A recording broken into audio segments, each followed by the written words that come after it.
Então, voltando aqui, né, primeiro a gente tem que entender que é a mentalidade ágil, a gente precisa mudar a forma de pensar, a gente precisa mudar a cultura. E no meio tempo a gente vai implementando também algumas ferramentas que vão ajudar, vão suportar o acontecimento dessa mentalidade, né, dessa mudança. Primeira coisa, entender que a mentalidade ágil é diferente de metodologia. Não existe metodologia ágil, né? Existem algumas ferramentas que vão ajudar neste método, mas o principal é a gente mudar a mentalidade, mudar a cultura. E isso é um trabalho que a gente sabe, principalmente aqui que só tem pessoas de RH, né? É um trabalho mais devagar, mais lento, mais demorado, quando a gente mexe com a cultura. Muitas vezes é um trabalho de formiguinha. Só que, com a velocidade que as mudanças de tecnologia estão acontecendo, a gente não pode mais se dar o luxo de esperar tanto tempo assim. Então, precisamos ser intencionais para fomentar, para desenvolver essa cultura no dia a dia com essas lideranças, né? Então, a gente precisa incentivar, ajudar, monitorar, desenvolver nesses líderes. Adaptação rápida às mudanças. Acabei de falar, nosso cérebro gosta de estabilidade, mas a coisa está mudando no dia a dia, né? Então, como que o RH está preparando essas lideranças para se adaptarem às mudanças? Como está sendo o suporte? Como está sendo a detecção preventiva de mudanças que estão por vir? Comunicação, né? A comunicação tem que estar sempre clara. É um ambiente que pede colaboração contínua, então para isso precisa de comunicação aberta. Os líderes, né? Os líderes maiores da organização, eles estão se comunicando, e aí não é só repassar um e-mail, ou o RH repassa um e-mail, ou não, eu cascateei para o meu diretor, para o meu gerente, aí eles que se virem com a comunicação, a gente sabe, né? Eu sou consultora da GPTW também, a gente sabe que a comunicação se perde conforme ela vai descendo, é difícil de chegar aqui na base. Então, a gente precisa reforçar que esses líderes estão comunicando da maneira correta, né? E só repassar uma informação não é exatamente comunicar. A gente precisa garantir que esta comunicação está acontecendo. E garantir também entregas incrementais de valores. Então, a inovação, ela não precisa ser sempre algo super disruptivo, como é a Apple, como é a Google, né? Empresas, principalmente que não são de tecnologia, muitas vezes elas têm esse viés, né, de achar que inovação é alguma coisa muito grandiosa, ou de que a inovação vem de uma área específica de inovação. Não, a inovação, ela pode vir de qualquer área. Pode vir do RH, do financeiro, do almoxarifado, de qualquer área, né? Então, a gente precisa deixar bem claro para todo mundo de que melhorias que agreguem um valor no final são consideradas inovação. Então, pensa assim, ó, se a gente fez uma melhoria no processo, mas o que sai desse processo continua sendo o mesmo resultado, aí não é considerado uma inovação, é só uma melhoria de processo, porque o que eu tive no final foi igual. Mas se eu melhoro esse processo e ainda por cima, lá no final, eu tenho um valor incremental diferente, melhor, que vai ter mais uso, que trouxe alguma performance diferenciada, aí sim é considerada uma melhoria incremental. E aí a inovação, ela tem graus, né? Começando por melhorias incrementais e depois ela vai amadurecendo até chegar em inovações assim mais grandiosas que a gente vê grandes empresas divulgando por aí, tá?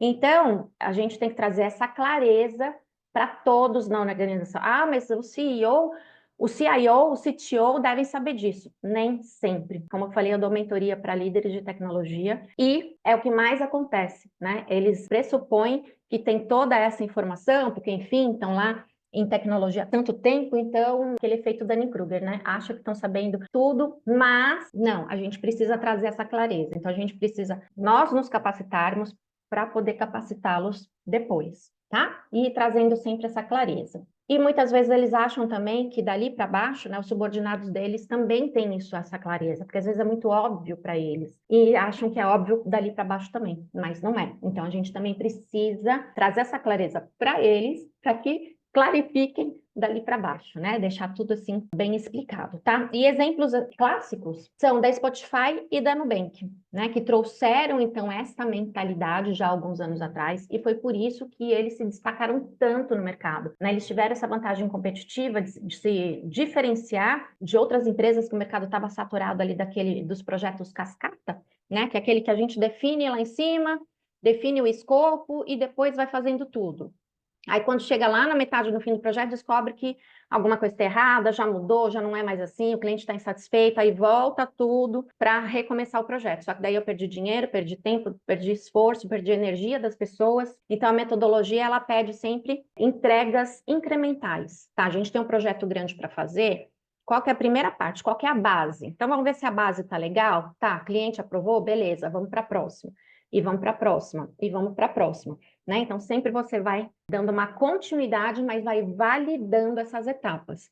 E a cada validação de etapa tem que ter essa entrega incremental de valor. E agora, como é que eu crio esse ambiente propício para essa mentalidade ágil florescer? Né? Então, esse ambiente propício tem que ser um ambiente de confiança, tem que ser um ambiente colaborativo e tem que ser um ambiente que dê autonomia para as pessoas. E aí que começam a surgir alguns impasses e alguns conflitos no dia a dia. Para a gente ter confiança, colaboração, autonomia, a gente precisa ter segurança psicológica. Inclusive, agora é Janeiro Branco, né? Está se falando bastante desse assunto. Que bom, né? Mas também deixar claro para os líderes que, olha, isso não é um assunto só de RH. No dia a dia, quem deixa o colaborador estressado, cansado, ansioso, frustrado ou feliz, engajado, inspirado é o líder.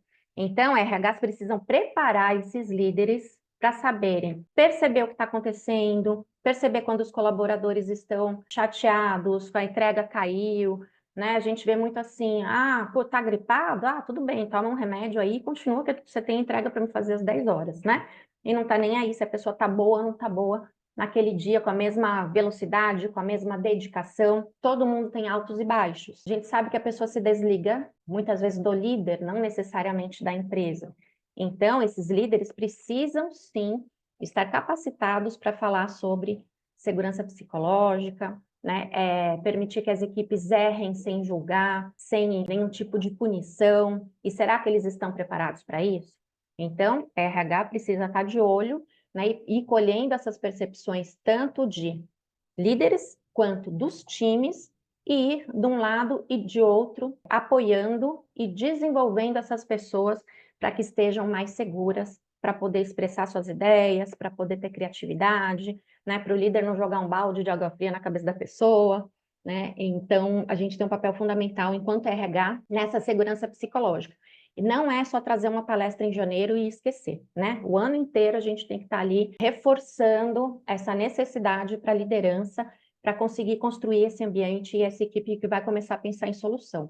Para a autonomia, que também é bem importante, eles vão precisar começar a delegar as atividades para esse time. Só que não é delargar. Então, precisa preparar essas pessoas e muitas vezes os líderes têm preguiça, não tem tempo, não tem saco, paciência, né, para preparar essas pessoas. Então, a gente precisa também reforçar que precisam passar pelos 4 estágios, 4, 5 estágios, até poder delegar com segurança, porque senão ele larga e depois fica em cima da pessoa com microgerenciamento para saber se fez, se não fez, se está correto, se não está. Tem uma vírgula diferente daquilo que ele faria, então ele vai lá e quer corrigir aquela vírgula, né? Quer sentar do lado da pessoa, ficar conferindo, ficar olhando.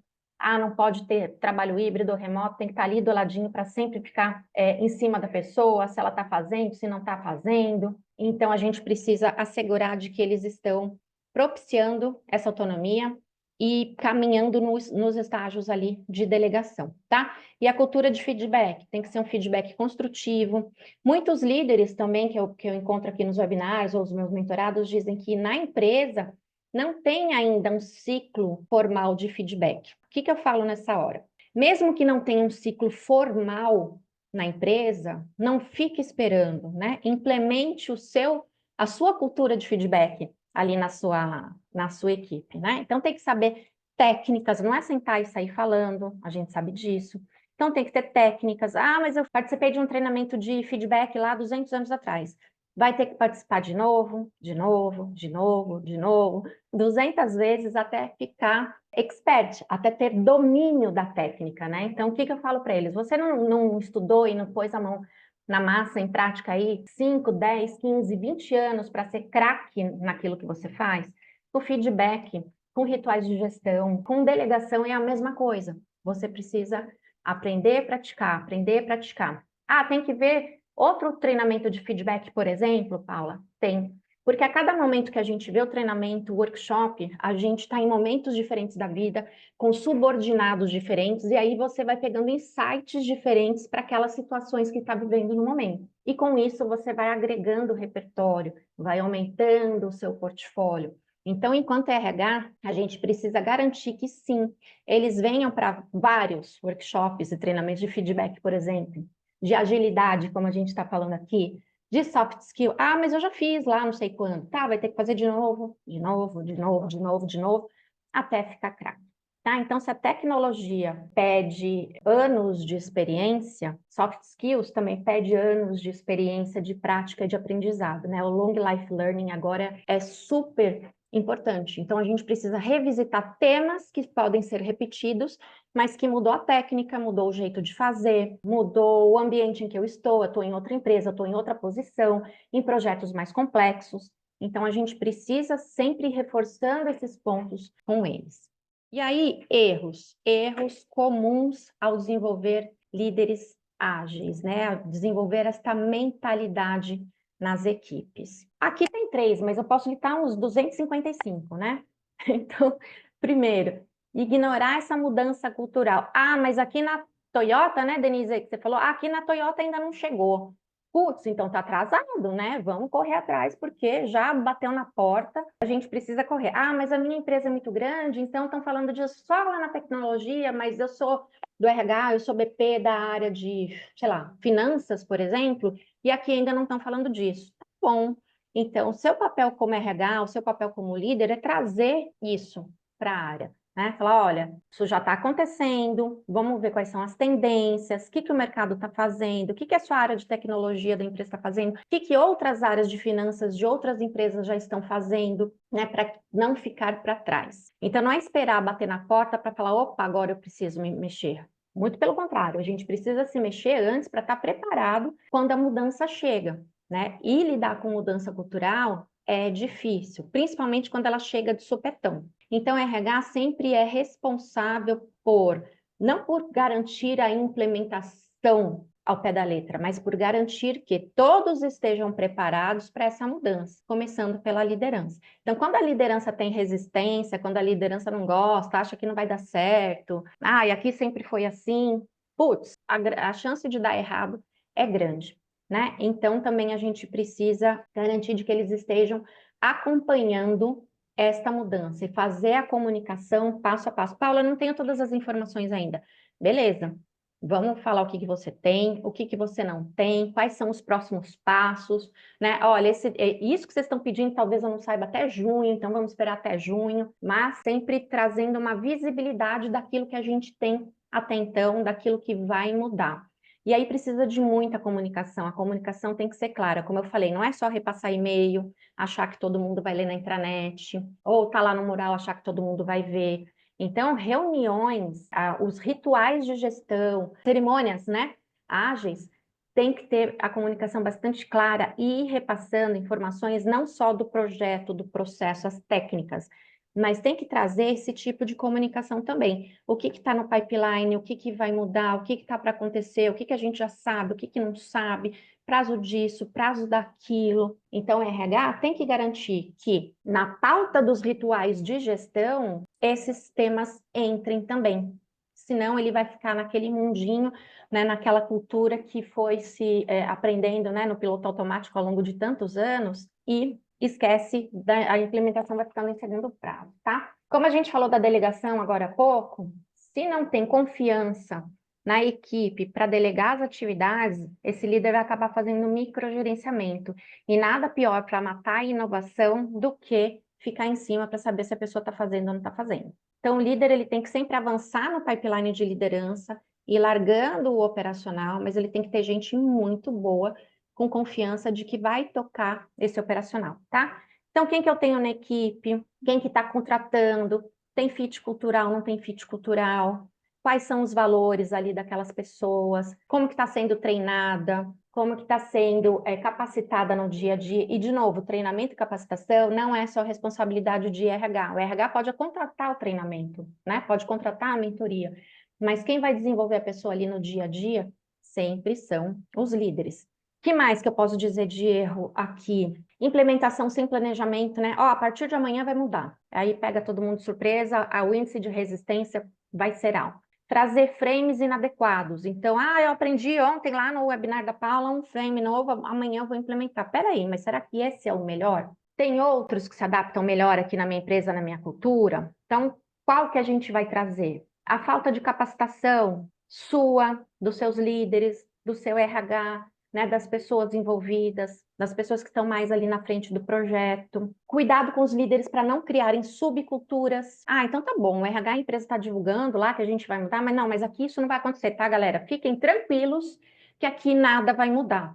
Pior coisa, né? Então a gente tem que ver como que essa mudança está indo para cada área, para cada líder, como é que eles estão conduzindo isso, tá? Que mais? Na falta de comunicação clara também, falta de documentação e agilidade. Esse é um ponto de impasse, de discussão de agilidade, né? Porque agilidade é você ser assertivo mais rápido, não é agilidade e velocidade, faz de qualquer jeito para entregar, mas sim sempre ter aquela melhor resposta, a melhor decisão no menor espaço de tempo.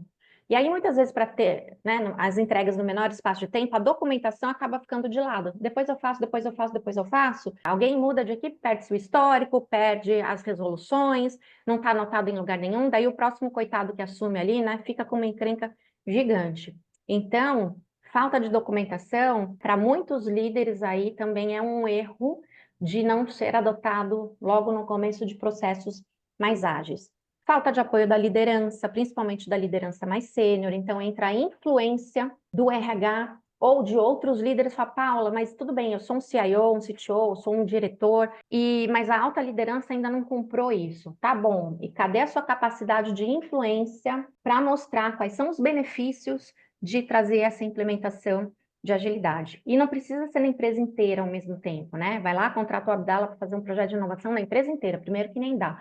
Né? Ele vai estudar aonde tem mais chance, mais viabilidade da gente trazer a implementação, que vai dar certo mais rápido para servir de case para depois trazer para as outras áreas da empresa também. Limitação de recurso, limitação de orçamentos, a gente sabe que nem sempre é tão fácil. Falta de comprometimento das pessoas envolvidas, falta de clareza nas metas e no cronograma, conforme eu falei para vocês, né? A gente não sabe tudo, beleza, vamos pôr na tela ali o que a gente não tem, o que a gente ainda não sabe, o que a gente está buscando. É importante todo mundo ter essa visão. Senão as pessoas começam a criar teorias da conspiração, né? A Rádio Corredor aí funciona assim, que é uma beleza, tá? Então a gente não pode negligenciar o potencial criativo das pessoas nesses momentos de criarem teorias, né? Então se não falaram é porque é tal coisa. Se não me chamaram, putz, vai ser desligado. Mas se não envolveu a minha área, nossa, vamos sumir com a área. É cada coisa que o povo cria, imagina, né? Inventa, e enfim, tá? E não começar a realizar as cerimônias. Então, tá bom. A gente vai trazer a agilidade, mas vamos continuar o mesmo formato de reunião, vamos continuar não fazendo feedback, vamos continuar fazendo onde só se eu tiver tempo, quando eu tiver tempo. Não, então tem que implementar todos os métodos, as cerimônias, a mentalidade. De novo, é sempre uma mentalidade. Isso não se constrói. Hoje você viu um webinar aqui, você vai sair, vai estar perfeito. Não. Né? Você vai ter que ver de novo, vai estudar de novo, só viu a teoria e agora vai começar a ver a prática, mas vai ter que rever, volta para a teoria que você não lembra mais como que era o frame, volta na teoria que você não lembra mais como é que implementava aquela ferramenta. A área tal, o líder tal vai fazer um workshop usando esse modelo. Deixa eu ir lá pesquisar como que é esse modelo para poder dar os meus pitacos também, poder fazer as inferências. Então, a gente vai ter que estar sempre renovando o nosso repertório. Mesmo que o tema seja repetido, a gente vai ter que voltar várias vezes, tá? E aí, o papel do líder nisso tudo, ele é fundamental. Então, seja você líder de RH ou não, né? O papel desse líder como exemplo, ele é fundamental, senão a coisa não anda. Então, o líder, ele precisa ser um facilitador, né? Deixar o ego de lado, deixar aquelas amarras, às vezes a experiência no sentido de, putz, foi sempre assim que eu fiz, então se deu certo até agora, para que eu vou mexer? Tem muitos que falam assim, time que tá ganhando não mexe, né? Mexe, agora tem que mexer sim, porque senão o de lá, né, a concorrência vai chegar, vai dar uma goleada. Então, esse líder precisa aprender a ser um facilitador. E para muitos não é fácil fazer isso, né? Mudar sair desse papel que ele exerceu de autoridade por tanto tempo para agora ser um facilitador. Então, precisa sim do apoio de RH, precisa de um apoio estratégico de desenvolvimento do RH. Esse líder precisa de capacitação, esse líder precisa de mentoria, ele precisa de apoio contínuo para conseguir mudar essa mentalidade. Ele vai ter pessoas resistentes ao seu redor, podem ser do time, pode ser do cliente, pode ser um stakeholder, pode ser o líder do líder, né, que às vezes está ali puxando contra. Então, a gente precisa desenvolver esse líder para que ele seja um facilitador. Então, esse líder ele vai ter que remover barreiras. Como é que ele remove as pessoas que estão sendo resistentes?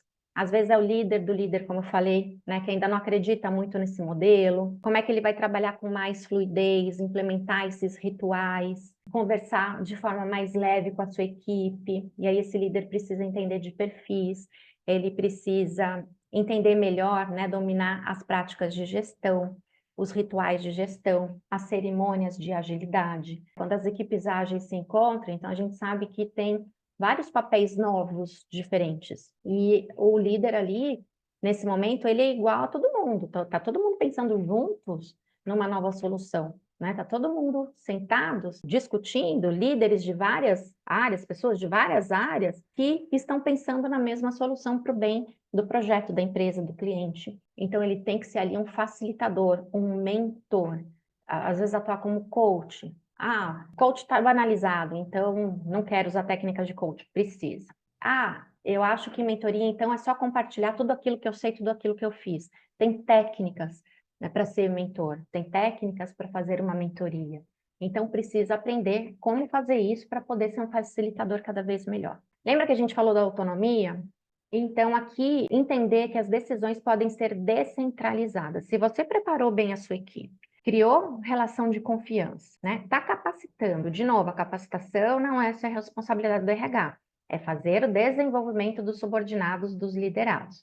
Então, as decisões podem ser descentralizadas. Vai dando alçadas aos poucos. Olha, até aqui você vai.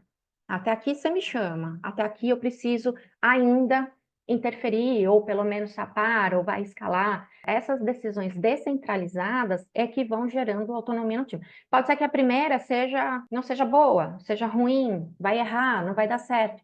Tudo bem, isso faz parte do aprendizado. E aí, errou, não tem que julgar, né? Putz, eu falei que não ia ser assim. Ah, por que que não me chamou? Por que que não me envolveu? Não, pera lá, errou? Tá bom. Onde foi que erramos e como podemos fazer diferente na próxima? E esse líder precisa inspirar com resiliência, né? Então, resiliência é a gente sempre aprendendo alguma coisa nova. Errou? Beleza, como é que eu faço diferente e como é que eu melhoro para a próxima vez? Então, esse líder precisa ser um modelo. Se ele próprio não for um modelo, a equipe não vai, né? É como pais educando os filhos sempre vão copiar, modelar aquilo que os pais estão fazendo, então na equipe também, né? Teus subordinados vão ser ali filhos que estão copiando a sua maneira de fazer. Então, se você age conforme esses métodos, a tua cultura, se você dá feedback ou não, se você tem uma comunicação mais aberta, seu time vai começar a fazer igual, tá? E aí, para trazer alta performance, primeiro o líder tem que ter alta performance. Se o líder não for de alta performance, não adianta querer cobrar do time, porque o time vai se inspirar em quem? Num líder de performance mediana, como é que ele vai ter alta, né? Então, o líder sempre tem que estar 1, 2 passos à frente. E aí o papel do RH é ver como é que isso está indo também, tá? Líder, como é que você está cobrando a alta performance do time se você não está oferecendo isso? O que que a gente precisa fazer, né, para te capacitar para que você puxe e eleve essa performance também. Tem líderes também que têm equipes muito grandes, e isso dificulta um pouco nesse momento de ser um líder facilitador, tá? O ideal é que o líder tenha equipes menores. O Jeff Bezos da Amazon sempre fala que equipes ideais são aquelas que a gente compra 2 pizzas. Eu falo que se for gente que come pouco, dá 8 pessoas, 2 pedaços para cada um. Mas se comer mais, então tem que ser uma equipe menorzinha, né, de 4, para comer mais pedaços de pizza, né? Mas, brincadeiras à parte, é isso. O ideal é que sempre sejam equipes menores para você poder ter tempo de gerenciar, de falar, de fazer a comunicação, de dar feedback, de desenvolver, de fazer one-to-one. Líderes que têm 15, 20 pessoas vai fazer isso com todo mundo como?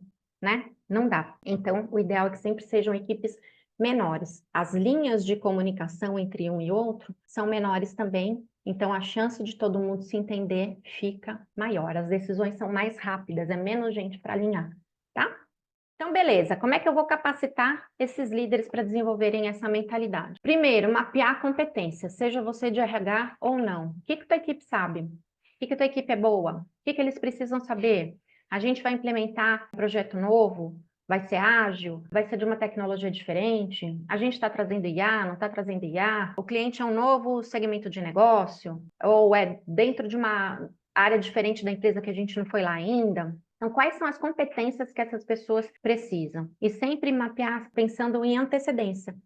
Geralmente, a gente faz assim, putz, não deu certo alguma coisa, então eu vou lá e reforço aquilo que não deu certo, vou capacitar as pessoas naquela competência que já demonstraram que não tem. Precisa, mas eu tenho que pensar antecipadamente, né, para já capacitá-los em agilidade, em letramento de tecnologia de IA, letramento de diversidade, por exemplo, letramento de ESG, e não esperar que essas oportunidades batam na porta para daí sim putz, agora eu tenho que fazer. Não. Então, sempre quem já está preparado com antecedência, a chance de sucesso ela é muito maior, tá? Reforçar a questão do long life learning. Então, os líderes precisam estar em treinamento contínuo, seja dentro da empresa, seja fora da empresa. Os subordinados também. Os subordinados vão estar em treinamento contínuo pelo seu líder, pelo RH, fora da empresa também. E super importante aí criar metas de impacto. Então, como é que a gente vai saber se isso tudo está acontecendo de fato ou não? Porque trazer a teoria é fácil, dizer que vamos fazer é fácil também, né? Mas como é que a gente vai monitorar? E aí muitas empresas falham também. Eu vi um livro esses dias que é Por que a transformação digital não dá certo? E aí eu estava lendo ali o resuminho dele e o autor fala assim: a transformação digital, ela não falha por falta de orçamento, por falta de pessoas, por falta de trazer uma consultoria para pensar em inovação. Eles falham nos detalhes. Metas que não estão claras, feedbacks que não são feitos, alinhamentos que não são feitos. Então, reforçando o que a gente falou agora há pouco, as metas são super importantes. Nessas metas, tem que ter métricas de impacto. O que que a gente vai gerenciar para saber se essa inovação está acontecendo de fato ou não. E aqui eu citei algumas. E aí o papel de RH é: a alta liderança colocou essas métricas nas metas dos líderes. Os líderes, quando pegam as metas corporativas e vão lá cascatear para suas equipes, né, para os seus gerentes, coordenadores, subordinados, enfim, ele colocou também essas métricas de impacto, colocou métricas de desenvolvimento pessoal, ou tão só as metas corporativas? Senão isso não vai acontecer, né? Tem gente lá que pega aquela planilha que vem sendo cascateada, vem lá, né, às vezes do global, vem vindo, chega no Brasil, chega na diretoria, vai passando, chega lá no coitado do aprendiz, né? Então tá lá, faturar 500 milhões no próximo ano. Gente, o que eu faço para faturar 500 milhões no próximo ano, né? Então a gente precisa ir customizando essas metas, a gente líder, né? Precisa ir customizando essas metas para cada pedaço da nossa equipe. E garantir que tenha métricas de engajamento, de performance, de qualidade, de autonomia, de inovação, de retenção, de estratégia. O que é isso, Paula? Métricas de engajamento. Como é que está o ENPS? A satisfação interna dos seus colaboradores, com essa mudança de cultura, com as novas cerimônias ágeis, com os novos frameworks. Como é que isso está indo? Participação em reuniões, participação em treinamentos, ciclos de feedback, projetos que estão sendo implementados. Para medir a performance ali, quantidade de trabalho por sprint. Como é que está andando cada sprint? Estão só lá se reunindo para falar, ou tem coisa saindo mesmo? Está no prazo, não está no prazo? Qual que é o lead time? O tempo entre a concepção da ideia e a entrega do produto. Como é que está esse tempo? De novo, agilidade não é só entregar rápido, mas é entregar da melhor forma em menos tempo. E aí tem aquela coisa, né, do errar.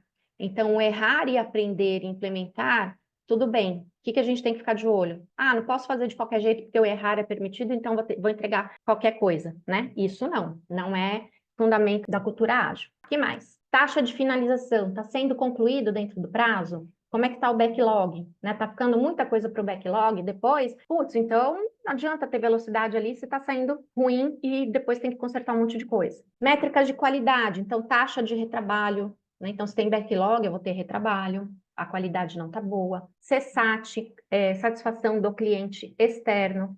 Então, preciso medir meu cliente interno e o cliente externo também. Bug ratio, então também, implementei, deu bug, vai ter que voltar, é retrabalho, vai gerar backlog, qualidade está ruim, né? Métricas de autonomia, como é que eu meço isso? Número de decisões tomadas em equipe, sem intervenção do líder, pode ser medida também. Pesquisas qualitativas. Pessoal, equipes, vocês estão sentindo que estão conseguindo tomar as decisões sem interferência do líder? O líder está sendo um líder transformador? O líder está sendo um mentor? Ou ele continua sendo autoritário no sentido de dizer o que precisa ser feito? Tá? Então dá para pegar muita coisa em qualitativa também. Nível de resolução dentro da equipe, sem precisar escalar para os líderes maiores, sem precisar envolver o cliente. De inovação, número de ideias tidas, número de ideias implementadas, número de ideias realizadas e qual que é o impacto tangível desses projetos implementados. Retenção, aí são aqueles que a gente já conhece, né? Turnover, como é que está o turnover? Então, se a gente está criando uma equipe ágil, independente, autônoma, que está aprendendo, a chance deles ficarem é muito maior, tá? Que mais? Número de promoções, né? Números de projetos implementados. Então, essas pessoas que estão aderindo a esta cultura, como é que elas estão sendo reconhecidas? E não só com reconhecimento financeiro, mas dentro da empresa também. Elas estão assumindo projetos diferentes, estão tomando a liderança de alguma coisa, estão tendo oportunidade de exposição perante a alta liderança, com o cliente. E as métricas de estratégia, que tem a ver mais com as metas corporativas, então, metas alcançadas, as OKRs, taxa de conformidade, né? Então, a taxa de sucesso desses projetos implementados.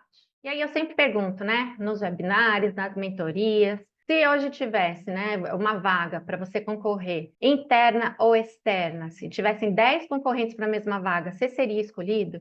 Como é que você está usando as suas habilidades e desenvolvendo as suas habilidades ao seu favor para que seja escolhido, né? Então, não é só saber a teoria, mas também implementar e trazer resultados. Então, isso também pergunta lá para o teu líder.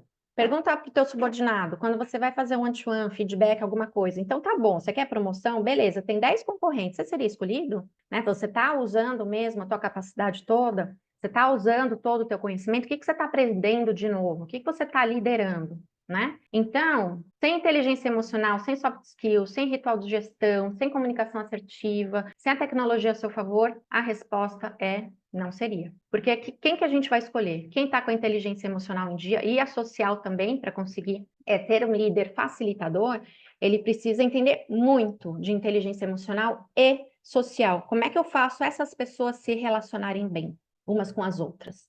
Sem soft skill, não vai conseguir. Sem ter os rituais de gestão, os rituais ali de agilidade bem implementadinhos, não vai conseguir. Sem uma comunicação boa, assertiva, clara, né? Ouvir, a capacidade de escuta, de entender, né? De fazer as pessoas se conectarem e principalmente aí sem usar a tecnologia a seu favor, vai ficar para trás. E agora, o que eu faço, Paula? Tem duas opções. Vocês podem sempre seguir sozinhos, aprender sozinhos, ou pode encurtar caminhos. E como eu falei ali no começo, a gente está, então, agora oferecendo esse curso inédito da metodologia ágil e soft. Então, é o Abdala falando ali da agilidade, de management 3.0, de ferramentas, de processos, e eu complementando com soft skills que são necessários para fazer tudo isso rodar e dar certo ali bem bonitinho, tá? A gente pensou em 6 noites, começa agora dia 4 de fevereiro, terça, quarta e quinta, depois na outra semana, terça, quarta e quinta, das 7 às 10, mais ou menos, tá? Então são 18 horas sobre inovação, agilidade, soft skills. A gente quer usar cases práticos dos inscritos, então, em vez da gente falar lá do case da Spotify, da Nubank. Não, a gente quer pegar o case da Denise e explorar aqui dentro do treinamento. Vamos pegar o case do Gilberto e vamos pensar juntos e resolver juntos. Quais são os soft skills necessários para garantir, para implementar essa mudança cultural, para ter o engajamento dos stakeholders durante os projetos? Vamos falar dos desafios do mercado, oportunidade de crescimento, liderança do futuro, que não é o ano que vem, é hoje, é agora, né? Então, como é sair daquele piloto automático que eu pratiquei por tantos anos e que agora estou ouvindo muito sobre a teoria, alguma coisinha eu estou praticando, mas nem tudo ainda, tá? Como eu falei, a gente precisa ser intencional na velocidade de implementação, senão vamos ficar para trás. Comunicação e influência para quebrar as barreiras, construção e gestão dessas equipes de alta performance.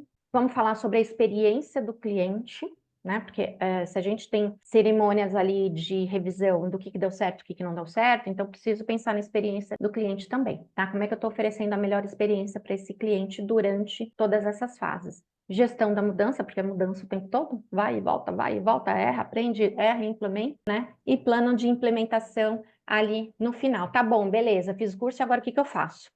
Quais são as primeiras ações que eu preciso fazer ali na minha equipe? Como eu falei, não vai sair daqui, né, para implementar um projeto gigantesco na empresa inteira de inovação. Não.